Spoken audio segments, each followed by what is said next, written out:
Hello, everyone. Welcome to Real Relationships.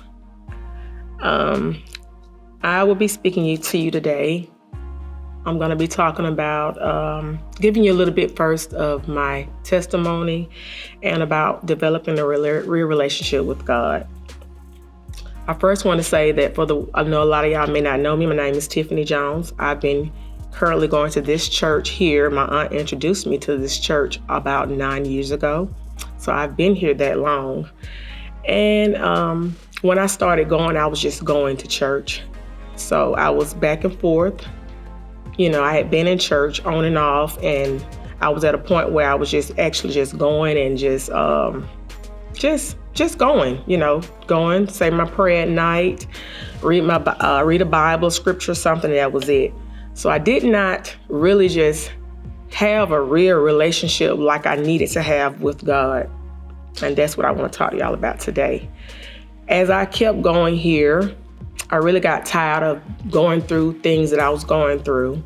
And, I got to the point where I started praying, trying to spend more time, and I started fasting. And that really helped me because it seemed like to me, the more I fasted and the more I prayed, it brought me closer to the Lord. Yes, it brought me so much closer to God. And the more I did it, the more I wanted to do it because I seen the difference. I started immediately seeing a difference with my relationship with God. And when you're out there just doing what you want to do, you get tired. You really do. One day you're gonna get tired, and you're gonna be like, it's gonna be always. You may feel complete if you're out there, or you think you're complete, but you're really not. Because I thought it would help me when I was out there in the world, doing what I want to do. But then coming home every day, still the same problems there, still feeling that it's something that's missing. I'm just not complete.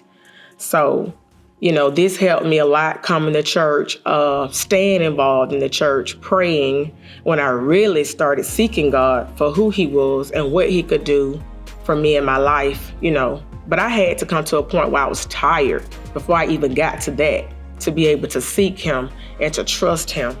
And today I want to talk about, developing a real relationship with him. These are the three things that help me in my relationship. And I know that it will help you and it can help you. These three things that I talk about today are the things that is still helping me in my relationship with God. My first thing I want to talk about is a connection with God. Making your relationship with Jesus is a priority. It should be our first priority. Connect with him, connecting with him every day. We should do that every day. We should try and connect with Jesus.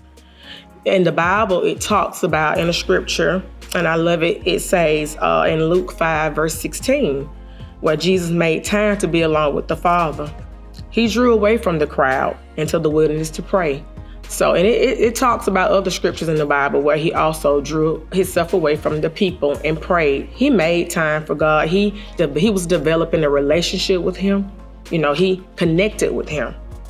I think that in my walk with him, and I believe that this will help us all, that we set aside time to read, get in his word, his presence, and worshiping him. That helps in your connection with God.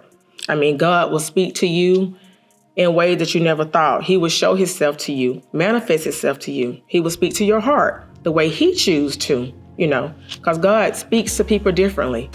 So I learned that connecting that way in my walk with him, and I'm learning that now.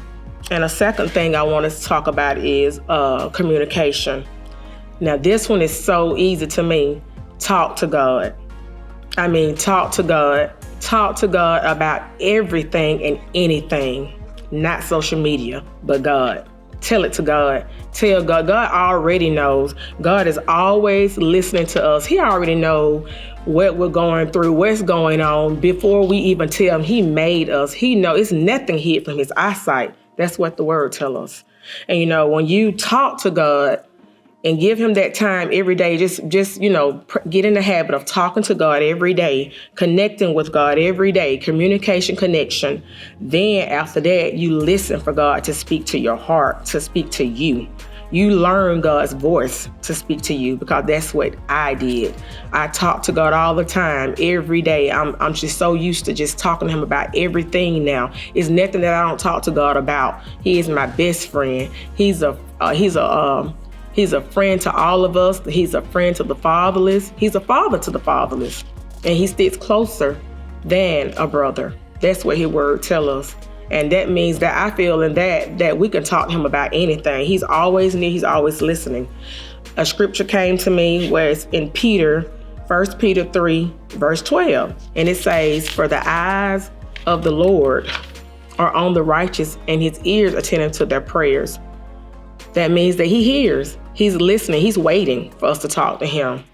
And then Isaiah 65, verse 24, also is one that says, "Before they call, I will answer. While they are speaking, I will hear." That tells us that he's already listening. He's already waiting. He knows. He wants us to talk to him. He wants us to talk to him about any and everything, because he's God and he loves us that much. He's concerned about our everyday life. And that helped me in my walk with him, and it's helping me now. And my third thing would be commitment. I feel like commitment is you're just all in for God, everything. You're in for the long haul. You're in for everything. That means like having faith. You're trusting him. You're obeying him when he speaks to you, even when you don't understand. Because a lot of times we don't understand what what's going on, or we can't explain it. We don't understand. But even when we don't understand it, we still need to be trust him and be committed to him and to whatever it is that's going on, because he's going to take care of it. And we know that being committed to a relationship means we stay even when it's difficult. That's what it means. Staying committed is a choice. And see, that's a choice that I made in my walk with God, is to stay committed. This time around, I'm staying committed no matter what. And I like where it goes to, in the scripture, it talks about on Luke 22, verse 42, where Jesus prayed in the Garden of Gethsemane. And he said, "Father, if thou willing, remove this cup from me. Nevertheless, not my will be done, but thine will." And the angels appeared and strengthened him. And I think that is just so powerful that he knew what he was facing. He knew that he had to do this, and he said, "Nevertheless, God's will be done." And then he also God sent the angels to strengthen him. He had protection. He had strength. He didn't leave him by himself. So that tells me that whatever we go through, God is there with us. He's going to keep us, he's going to protect us. He's going to strengthen us to make it through what we go through. And I just think that's so important in our walk with God and developing a real relationship. Like I say, I am still doing these things. And that's in connecting with God, communication, and commitment. And I will continue to do this with my walk with the Lord, because this is something essential that we need, for it helps us all. And I just thank God. I'm honored to be able to sit here and to share a little bit about myself with you all, and I'm hoping that this will help someone during their relationship and their walk with the Lord. And I thank God for this time with y'all.